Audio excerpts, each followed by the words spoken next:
Hello viewers, আসসালামু আলাইকুম। আশা করি আপনারা সকলেই ভালো আছেন। মুমিন ইলেকট্রনিক্স চ্যানেলের পক্ষ থেকে সকলকে শুভেচ্ছা ও অভিনন্দন। তো ভিউয়ার্স, আজকে নতুন একটি ভিডিও নিয়ে আসলাম আপনাদের সামনে। অনেক দিন ধরেই ভাবতেছি যে একটা ভিডিও করব।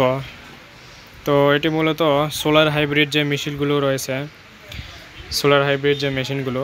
তো এটির মধ্যে এটি পিডাব্লিউএম সোলার চার্জ কন্ট্রোলার দিয়ে করা একটি আইপিএস পিডাব্লিউএম সোলার হাইব্রিড আর কি। তো এটি দুইটি ক্যাটাগরি হয়, এমপিপিটি এবং পিডাব্লিউএম। তো যারা কম খরচের মধ্যে এমপিপিটি ছাড়া কম খরচের মধ্যে পিডাব্লিউএমতে সোলার হাইব্রিড আইপিএস তৈরি করে নিতে চাচ্ছেন, তো তাদের জন্য এই ভিডিওটি। তো পিডাব্লিউএম সার্কিটটিও কিন্তু খুব খারাপ না, এটি অনেক ভালো কাজ করে।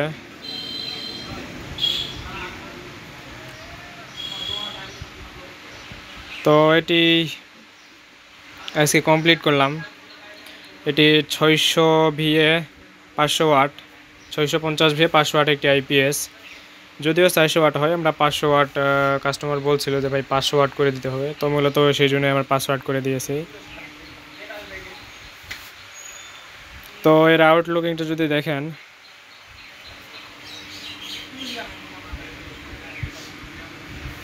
তো আমি আমার দিক থেকে যতটা সুন্দর করার চেষ্টা করেছি আমি।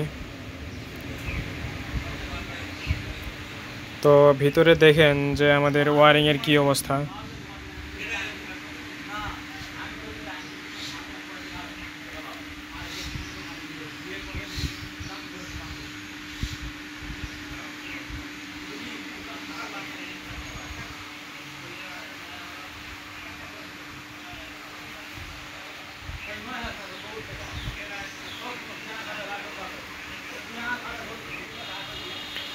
তো এটা মূলত পিডাব্লিউএম দিয়ে করা একটি সোলার হাইব্রিড মেশিন। তো এর পিছনের যেই লুকিংটি রয়েছে, পিছনে যদি দেখাই একটু আপনাদের, তো পিছনে এখানে দেখেন যে এখানে আমি একটি সার্কিট ব্রেকার ইউজ করছি, আউটপুটের জন্য সার্কিট ব্রেকার ইউজ করছি। আর এখানে চার্জ কন্ট্রোলারে যে কানেক্টর রয়েছে সেটি এখানে ইউজ করছি, এবং এই পাশে যে সকেট, আউটপুট যে সকেট সেটি, আর আমাদের এখানে এসি তার, এসি কট।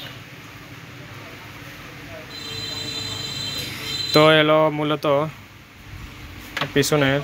আর যদি আপনাদের একটু সামনে দেখায়,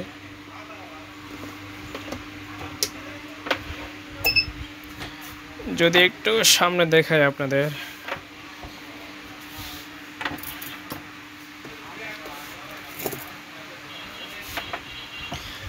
তো সামনে লুকিংটা হবে এরকম।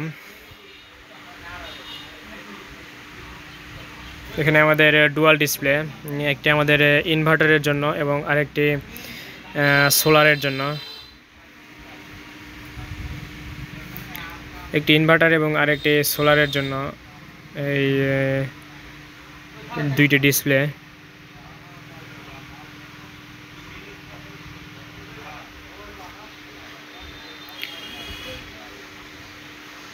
তো ডিসপ্লেতে যদি একটু দেখায় আপনাদের,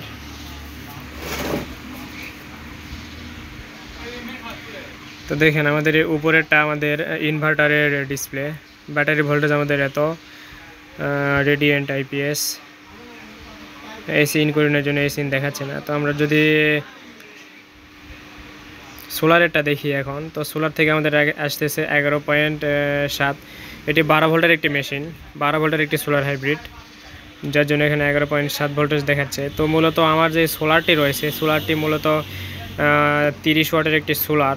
তো এটি দিয়ে কাজ না করারই কথা, বড় সোলার আমি এখনও নিই নাই। তো বড় সোলার নেওয়ার পর ইনশাল্লাহ আপনাদের A to Z ভিডিওতে দেখাবো। তো তার মধ্যে আবার আজকে রোদ নেই, তো বাইরে যদি একটু দেখেন যে একদমই রোদ নেই,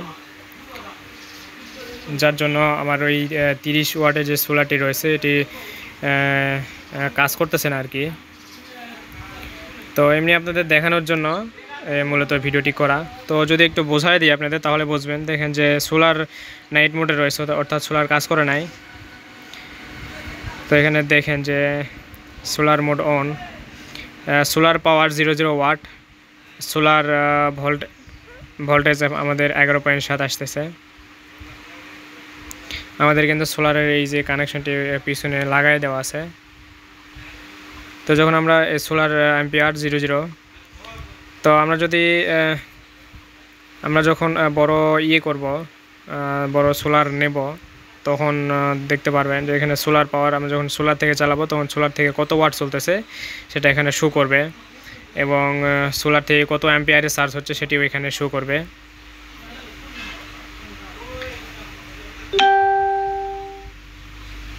তো এই হলো মূলত ভিডিওটি, সামনের যেই ভিডিওটি। আর উপরে ইনভার্টার যেটা, সেটা তো আপনারা জানেনই আমি যেভাবে করি, এর আগে অনেক ভিডিও আছে, আপনারা দেখে নেবেন, তাহলে পুরো বিষয়টা বুঝতে পারবেন। তো এটা হলো আমাদের সামনের লুকিং।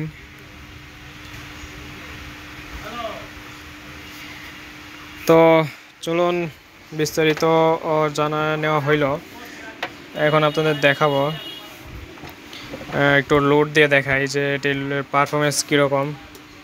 তো আমি আমার আউটপুটের যে প্লাগটি রয়েছে, আউটপুটের প্লাগটি পরিয়ে নিলাম। আউটপুটের প্লাগটি পরিয়ে নিয়ে আমাদের ব্রেকার তুলে দেওয়া আছে। আমি সামনে যে সুইচটি রয়েছে সুইচটি অন করে দিলাম। তো দেখেন আমাদের আউটপুট ভোল্টেজ কত আসতেছে।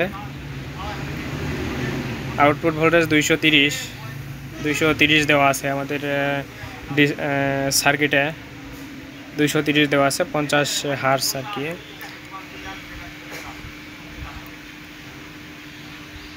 তো চলুন আমরা একটু লোড দিয়ে দেখি যে কী অবস্থা হয়। লোড দেওয়ার পর আমাদের ভোল্টেজটি ডেইবে যায় নাকি এটা একটু খেয়াল করব।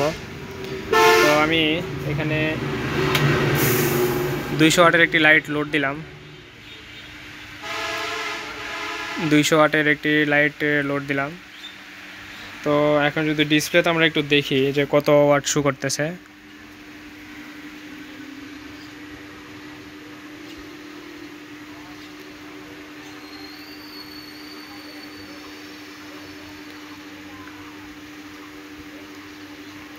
$177 ওয়াট আমাদের শো করতেছে লোড। তো আমরা এটি 500 ওয়াট ওভারলোড করে রাখছি। তো আমরা আরেকটি 200 ওয়াট লোড দিই।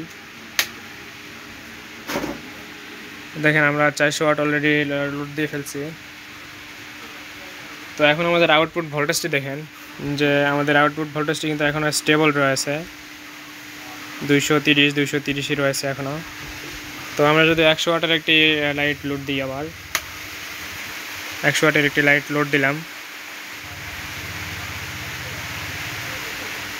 তো আমাদের ডিসপ্লেতে এবার একটি যদি দেখি আপনাদের দেখায়,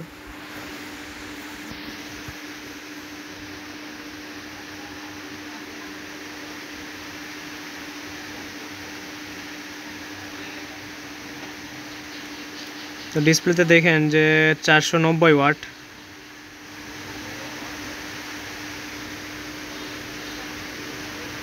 দেখেন 490 ওয়াট দেখাচ্ছে।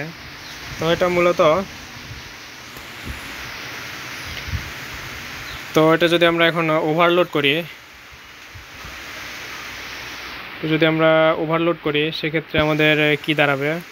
ওভারলোড করতে হলে আমরা একটি 25 ওয়াটের একটি লাইট লোড দেবো এখন। এই যে এইখানে যে 25 ওয়াটের লাইটটি, তো আমাদের ওভারলোড ট্রিপ করছে, দেখেন যে ওভারলোড।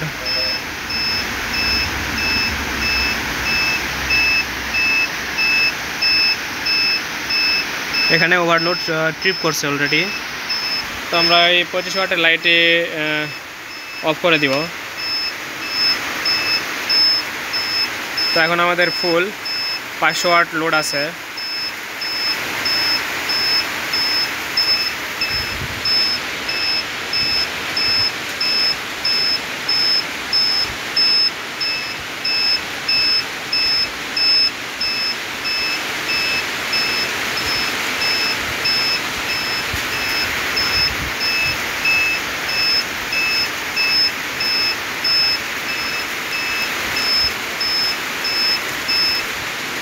তো আমাদের ওভারলোড সিগন্যালটি চলে গেল।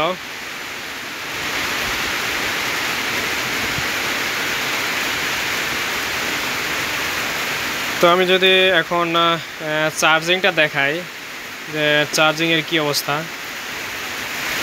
তো আমার কাছে সোলার নেই জন্য আপনাদের দেখাতে পারতেছি না।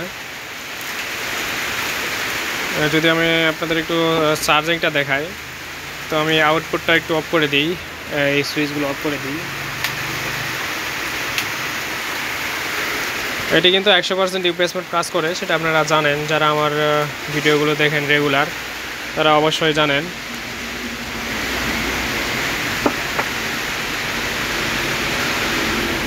তো দেখুন, আমি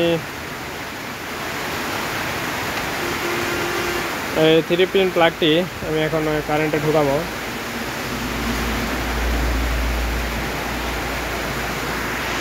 কারেন্টে পরিয়ে দিলাম।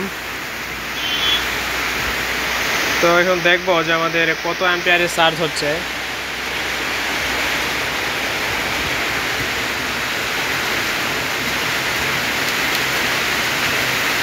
তো আমি একটি ক্লাব মিটার নিয়ে নিলাম। ক্লাব মিটারে একটু দেখবো যে কত অ্যাম্পিয়ার চার্জ নিচ্ছে। তো দেখেন আমাদের 11 অ্যাম্পিয়ারের মতো চার্জ নিচ্ছে।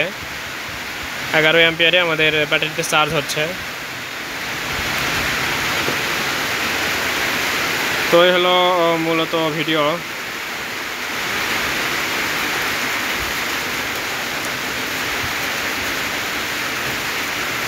তো ভিডিওটি ভালো লাগলে অবশ্যই লাইক কমেন্ট শেয়ার করবেন। আর যদি আপনাদের এরকম কম খরচের মধ্যে PWM সোলার হাইব্রিড IPS প্রয়োজন হয়, অবশ্যই আমাদের সাথে যোগাযোগ করবেন। অথবা MPPT যেই সোলার হাইব্রিড রয়েছে সেটিও আমরা করতেছি। তো যদি আপনাদের প্রয়োজন হয় আমাদের সাথে যোগাযোগ করবেন।